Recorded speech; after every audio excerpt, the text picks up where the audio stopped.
Perfecto. Profilaxis antibiótica, profilaxis antibiótica. Es un tema bastante discutido, ¿ah?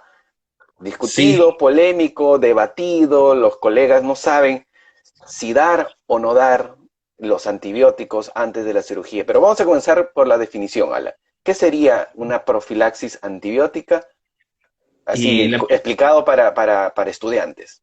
claro, la profilaxis antibiótica va a ser adelantarnos a un evento, evitar o prevenir que una infección se instale, ¿no? Y ahí justamente partiendo de la definición vamos a desarrollar un poco este tema que a veces, como tú comentabas, es controversial, a veces se entiende mal, y yo sé que muchos odontólogos lo aplican de una manera equivocada, ¿no? Equivocada, errónea, y es para eso justamente que queríamos el conversatorio de hoy día, ¿no? Ajá, entonces has dicho que es un procedimiento, es una prevención utilizando antibióticos previo a un tratamiento, pero la pregunta clave sería, ¿qué tipos de tratamiento, ¿no? ¿Qué tipos de cirugías yo voy a estar más obligado tal vez a utilizar o hacer esa profilaxis antibiótica? Ujú. Ok, en primer lugar tenemos que, creo que, definir algunas cosas, ¿no? Y en todo lo que sean procedimientos invasivos en los cuales implique una solución de continuidad y contacto con sangre. Pero de repente ya entramos un poquito más de lleno al tema, porque es así tenemos que entrar, en que no a todos los pacientes se va a aplicar, no en todos los procedimientos se va a aplicar, ¿no? Entonces Ujú. tenemos que considerar ciertas características del paciente, ciertas características que nos van a permitir decidir por aplicar una terapia profiláctica antibiótica o no. Entonces no se va a aplicar para todos, en ciertos casos, a más complejo, a mayor complejidad de una cirugía, por supuesto que podríamos estar pensando de repente en optar por una profilaxis antibiótica. Claro. Complejidad, estaríamos hablando pues de esas terceras molares impactadas, ¿no? Ese tipo Claro. de cirugías que demoran más, que tal vez vamos a desgastar más hueso.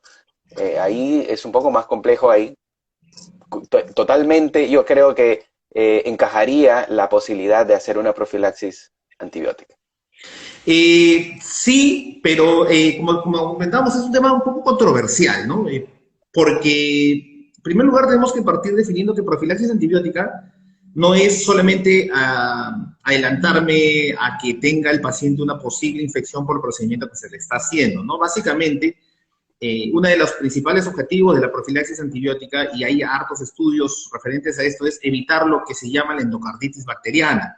Está Ujú. enfocado básicamente a lo que es endocarditis bacteriana, ¿no? Y si vamos a tocar el tema endocarditis bacteriana, pues tenemos que hablar de un poquito de microbiología, que es mi área, saber que hay ciertos grupos de microorganismos que tienden a alojarse en prótesis valvulares, prótesis cardíacas, en pacientes que han tenido problemas cardíacos sobre todo, y esas bacterias se van a alojar en esas válvulas y nos va a generar un cuadro de endocarditis, lo cual es muy malo porque hay una alta tasa de muerte por eso, por la endocarditis bacteriana.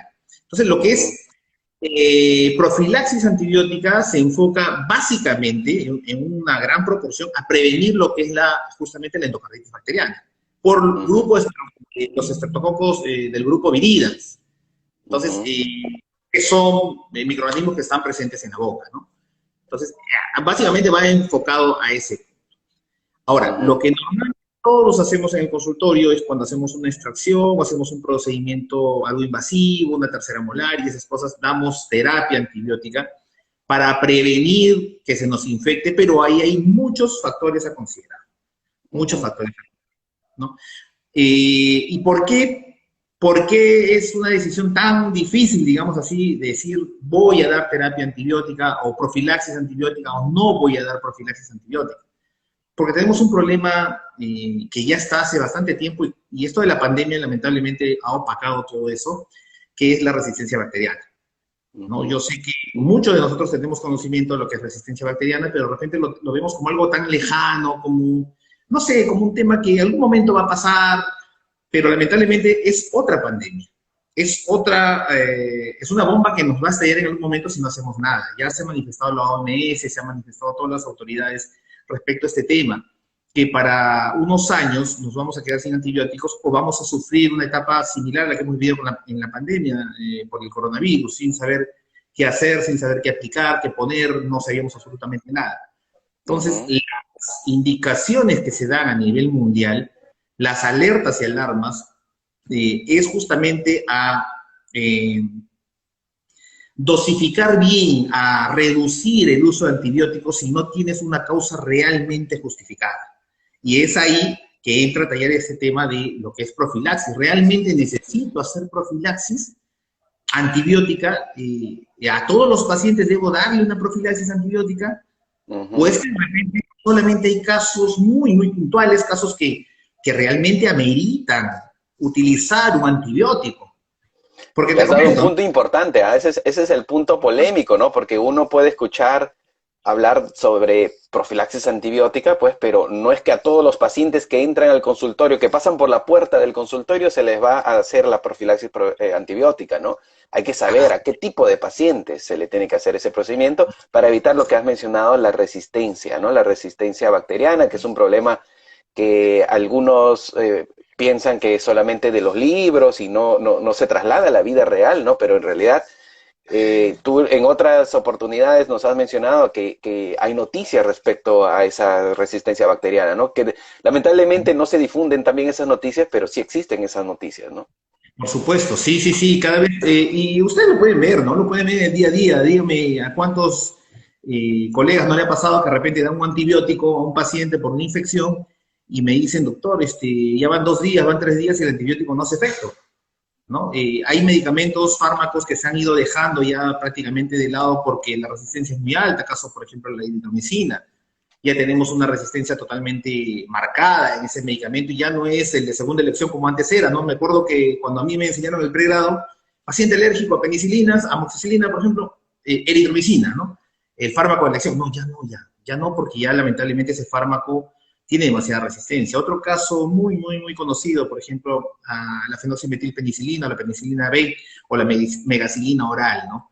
Antes era el fármaco de elección, pero lamentablemente hay características y sobre todo resistencias que han hecho que ya no se le considere como el de primera elección. Hace unos 20 años yo recuerdo que iban a la facultad a ofrecer, ¿no? Los visitadores, muchísimo megacilina. ¿Te acuerdas? La magia de la pareja ideal, ¿no? Megacilina, Sí, sí. como analgésico, exacto. Ahora ya no se escucha tanto. No, ya no, ya no. Entonces, es el motivo el cual tenemos que siempre, siempre detenernos a pensar bien si realmente amerita el paciente utilizar una profilaxis. Entonces, volvemos un poquito a lo que es, a las bases teóricas, y como te decía, la profilaxis antibiótica básicamente está enfocada a lo que es evitar la endocarditis bacteriana. ¿Cuántos pacientes que atendemos tienen prótesis valvulares? ¿Cuántos pacientes que atendemos tienen prótesis cardíacas? ¿Cuántos pacientes que atendemos en el consultorio tienen antecedentes de endocarditis previa? Creo que son pocos. Ahora, del universo de pacientes que realmente requieren un procedimiento de profilaxis por el tema de endocarditis bacteriana, aproximadamente un 15% de los tratamientos de profilaxis tienen efecto positivo, es decir, logran prevenir una endocarditis, por lo cual el otro 75-80% realmente no logran su objetivo. Entonces es discutible porque muchos artículos, muchos estudios hablan de que realmente el beneficio de una profilaxis antibiótica para evitar lo que es una endocarditis bacteriana es discutible. No es que yo le doy a mi paciente y ya, listo, estoy asegurado, no va a pasar nada. Mi paciente ya no se va a contaminar, no. Cuando estamos hablando del tema de endocarditis bacteriana. Ahora, si yo quiero considerar que a mi paciente se le puede infectar, recordemos que hay condiciones particulares de cada paciente y no todos los pacientes van a requerir un tratamiento antibiótico. Volvemos al punto inicial, que todos los colegas tengan en su cabeza ahí una alerta, un semáforo que se prende y te dice alerta, alerta, resistencia bacteriana. Todo está enfocado a eso, ¿no? Si ustedes revisan literatura, van a ver que COVID ha opacado esto. COVID, coronavirus, SARS-CoV-2 ha puesto una cortina encima que no nos deja ver lo que ya estaba dándose gritos. Hay consensos, hay acuerdos mundiales.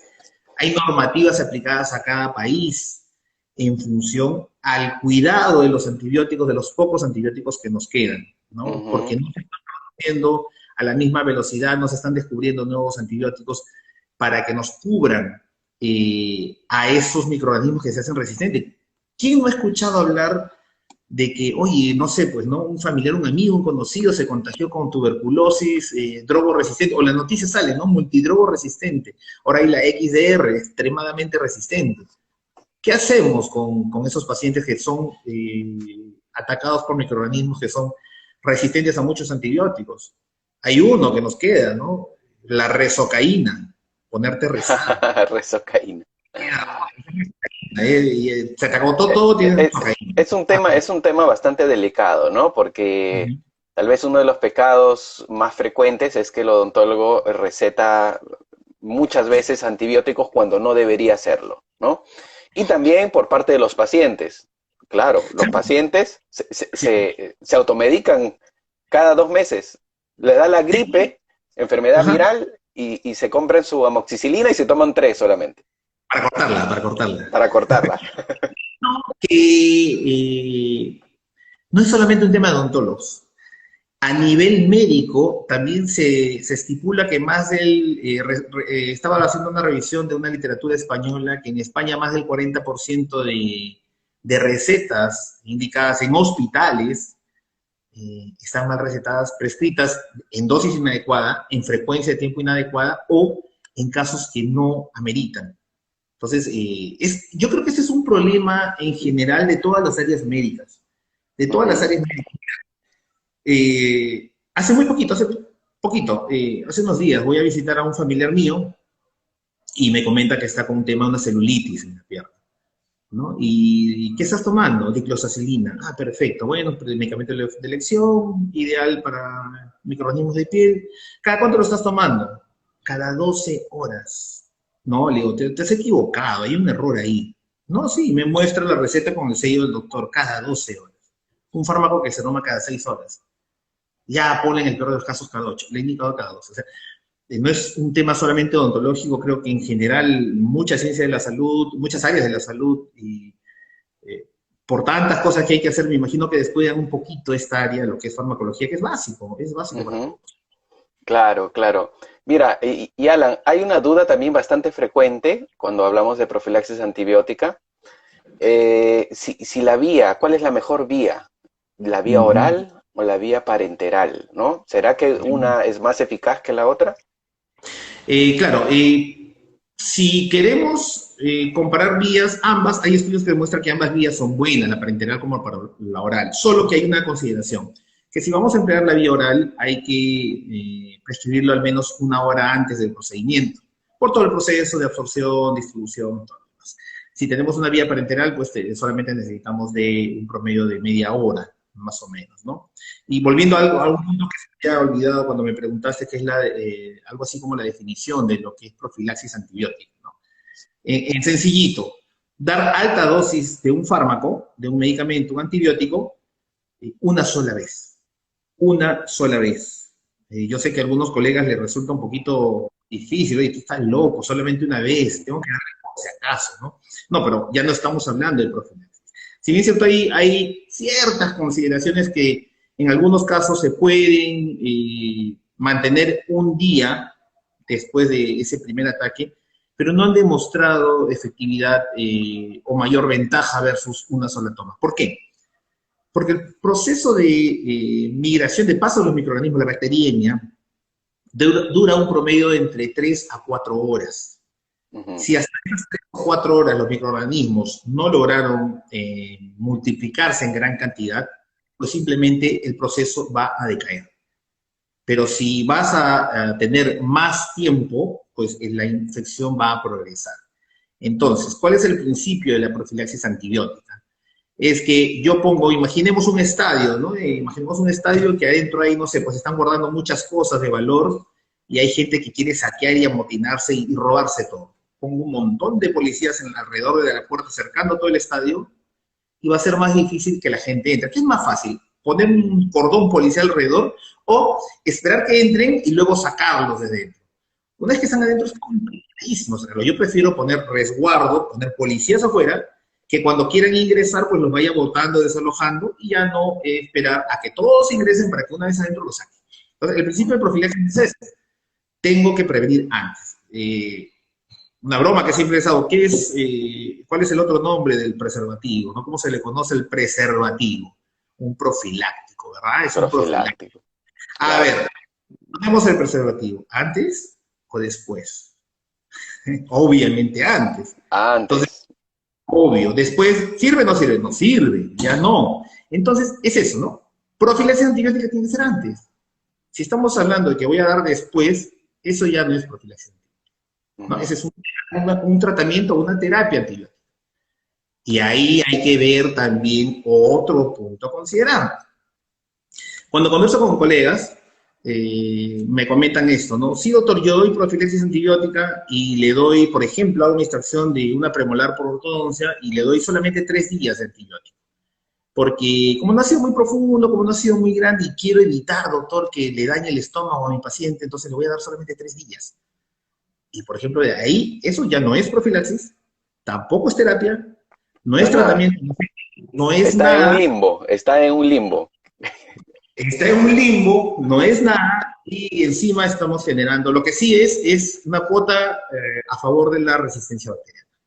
Entonces, eso es lo que estamos haciendo, y muchos de nosotros, a veces por error, cometemos ese error de dar terapias mal dadas, mínimo terapia antibiótica, mínimo 5 días, 5 a 7 días, dependiendo de la gravedad, y ya no es profilaxis, ¿no? Profilaxis es antes, dar antes dosis elevadas, dosis fuertes, grandes, para evitar el ingreso o la proliferación de microorganismos en sangre. Eso es profilaxis. Y cuando dices antes, ¿puede ser el mismo día de la cirugía por la mañana o tiene que ser necesariamente un día antes? Justo lo que habías comentado, Ivana, con eso, referente a las vías. Si es vía oral, tenemos que darle el medicamento 1 hora antes del procedimiento quirúrgico. Si es por vía parenteral, media hora antes del procedimiento. Es el mismo momento que el paciente está en el consultorio, de repente, disculpen que hay unos mosquitos que están que fastidian por aquí.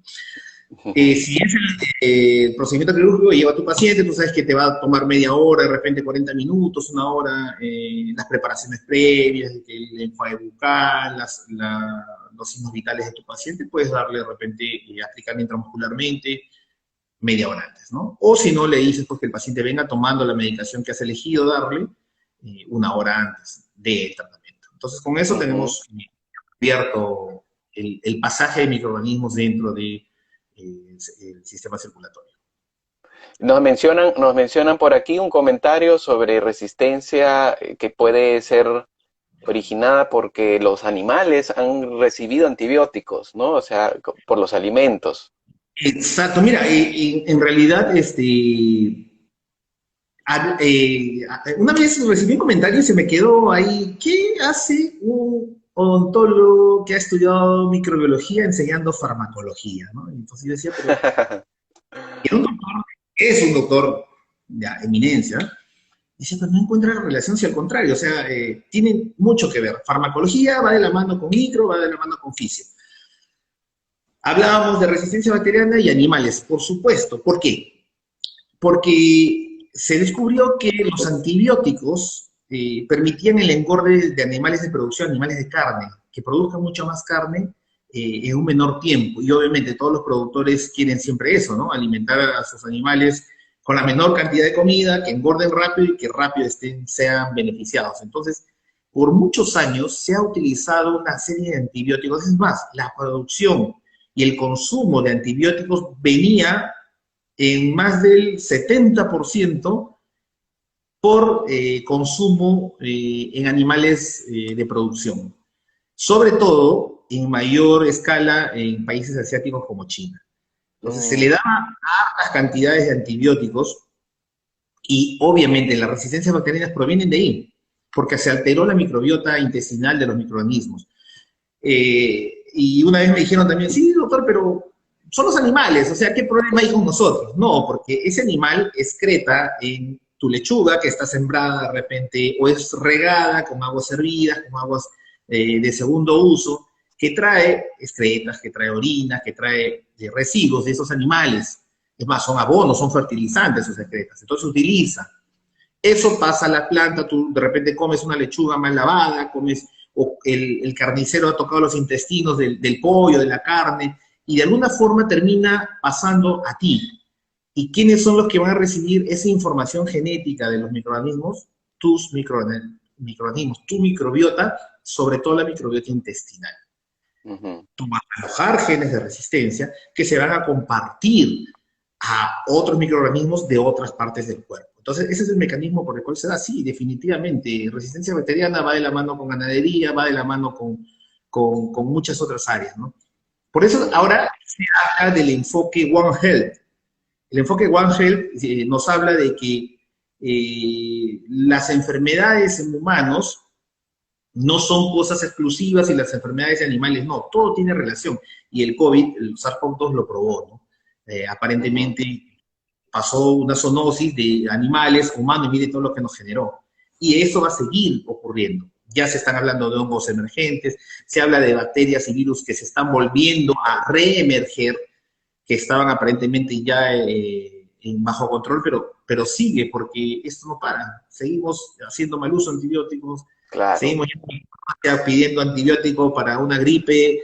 Tu mamá, mi mamá me sigue diciendo, estás con los ojos llorosos, veo que tienes secreción nasal, córtala, que te dé tu triple dosis ahí de pastillas en la farmacia y te lo cortan. Y ya, pues. Mi mamá también, lo mismo. Mal de la garganta, se compra 2 amoxicilinas, nada más. Y al día siguiente ya se siente mejor. Sí, igualita la vida. Bueno. O los pacientes, recetas y el paciente te dice, doctor, solamente lo tomé 2 días porque no me dolió, no me dolió, solamente 2 días lo tomé. Ya, pues, resistencia. Bien, Alan, mira, estamos llegando casi al final. Estos lives de CP Centro en esta nueva temporada de 2022 buscan dar un mensaje directo, ¿no? Bastante contenido, directo, un resumen, pero en un tiempo más corto para que las personas lo puedan ver pues tranquilamente y no tengan que esperar 1 hora para ver todo el contenido. Alan, resumiendo, profilaxis antibiótica sería indicada para los pacientes que tienen algún tipo de problema cardiovascular, ¿correcto? Sí. Resumen, profilaxis antibiótica, dar antibióticos antes de un procedimiento, altas dosis. El fármaco de elección, amoxicilina, 2 gramos de amoxicilina, 1 hora antes del procedimiento. Si queremos utilizar la vía parenteral, podemos utilizar, por ejemplo, la cefazolina, 1 gramo, clindamicina, 600 miligramos, intramuscular, media hora antes del procedimiento. Ajá. No en todos los pacientes. Ahora vamos al otro punto. Pacientes de elección, pacientes que tienen antecedentes de endocarditis bacteriana, pacientes con problemas cardiovasculares que le generen sobre todo cianosis o le generen dificultad respiratoria o problemas en la distribución del oxígeno. ¿Quiénes podemos considerar también por la condición sistémica del paciente, aunque no esté en el tema de la endocarditis bacteriana, sino para prevenir la infección? Paciente inmunosuprimido, paciente que está de repente con terapia por corticoides, quizás un paciente trasplantado, paciente diabético tipo 2, que es un paciente ya esté controlado o no controlado, es propenso por la misma patología de la diabetes a generar una complicación, paciente que quizás está en condición desnutrida, paciente que tiene alguna complicación sistémica por lo cual su sistema inmunológico no esté en buenas condiciones. Por ejemplo, un paciente de VIH que esté inmunocomprometido, ¿no? Esos son los pacientes que hay que considerar, pero como les digo, no es para todo tipo de paciente. No es para todo. Y otro punto, no toda cirugía significa dar antibióticos por si acasito. No toda cirugía se va a dar profilaxis o tratamiento después, no. Vamos a tener en consideración que hay muchos factores que influyen para que un paciente se contamine. Uno, el tiempo que vas a tener tu cirugía, si es una cirugía muy extensa, muy larga, vas a tener mayor complicación. ¿Cómo están tus instrumentales? ¿Cómo está tu bioseguridad? Pasamos a otra área, ¿ves? De fármaco micro, ahora pasamos a bioseguridad. Tu autoclave. Tu autoclave. ¿Cómo está tu pieza de mano que vas a hacer tu odontosección y tu osteotomía? Si has hecho un de todos tus instrumentales, perfecto. Pero si a tu pieza de mano la has desinfectado químicamente, pues no tienes asegurado que tengas un campo totalmente estéril. Tienes un paciente con mayor posibilidad de infección. Colgué hace poquito, ahí está en mi muro, cómo se contagió un paciente con una enfermedad de un paciente que se había atendido 3 o 4 horas antes. Si no me equivoco, fue hepatitis C, hace ya algunos años, en los cuales la sangre de un paciente que se atendió a las 8 de la mañana llegó al paciente que se atendió a las 12 del día. ¿Cómo así? Muchas dudas, entre ellas la pieza de mano, ¿no? Pues porque tiene conductos y rodajes que tranquilamente alojan al microorganismo. Entonces, profilaxis antibiótica no es todo, la farmacología no es todo, controla tus tiempos operatorios, controla tu bioseguridad, usa un enjuague bucal, un colutorio bucal antes de tu procedimiento, se ha demostrado que reduce inclusive hasta un 99.9% la carga bacteriana. Si me preguntan cuál recomiendo, clorexidina, que es muy bueno, tiene una sustantividad promedio de 4 a 6 horas, es decir, se va a permanecer en boca aproximadamente ese tiempo. Entonces, si controlamos todos los factores, pues no es necesario. Ahora, encima, tu paciente es inmunocompetente, es un paciente joven, vas a sacar una premolar, vas a sacar una molar. No es necesario prescribir. No es necesario. ¿Ok? Claro. Estudios, inclusive cirugías de terceras molares con osteotomía y odontosección sin terapia antibiótica, no profilaxis, o profilaxis y terapia sin ninguno de ellos, y no han tenido complicaciones. O sea, es discutible, cuanto más complicada sea la cirugía, es discutible los resultados de los estudios, pero lo que sí concuerdan todos los estudios es que exodosis simples no necesitan tratamiento antibiótico posterior a la extracción. Ya posterior, ¿no? Claro, pues ni siquiera posterior, ¿no? Ni anterior ni posterior. Entonces, No. aquel colega que está, por ejemplo, a punto de hacer una cirugía de una premolar, por ejemplo, un paciente joven, fuerte, 20 años, sin ningún problema sistémico, y decide darle una pastillita de amoxicilina antes de la cirugía para prevenir. Eso no sería lo adecuado, ¿no? No, eso no sería Y lo ni adecuado. siquiera después de haber hecho la cirugía. No, Exodoncia, no fue tan traumática, fue simple, salió en 10 minutos, tampoco sería lo indicado, ¿no? Una terapia antibiótica. exacto. Para asegurarte, hazle un colutorio, que el paciente venga con una buena higiene bucal, que sea un enjuague con un colutorio bucal antes, haces tu procedimiento y no hay mayor problema. Esa es la conclusión de lo que básicamente es la profilaxis. Muy bien. El resumen, el mensaje que tiene que quedar es ese.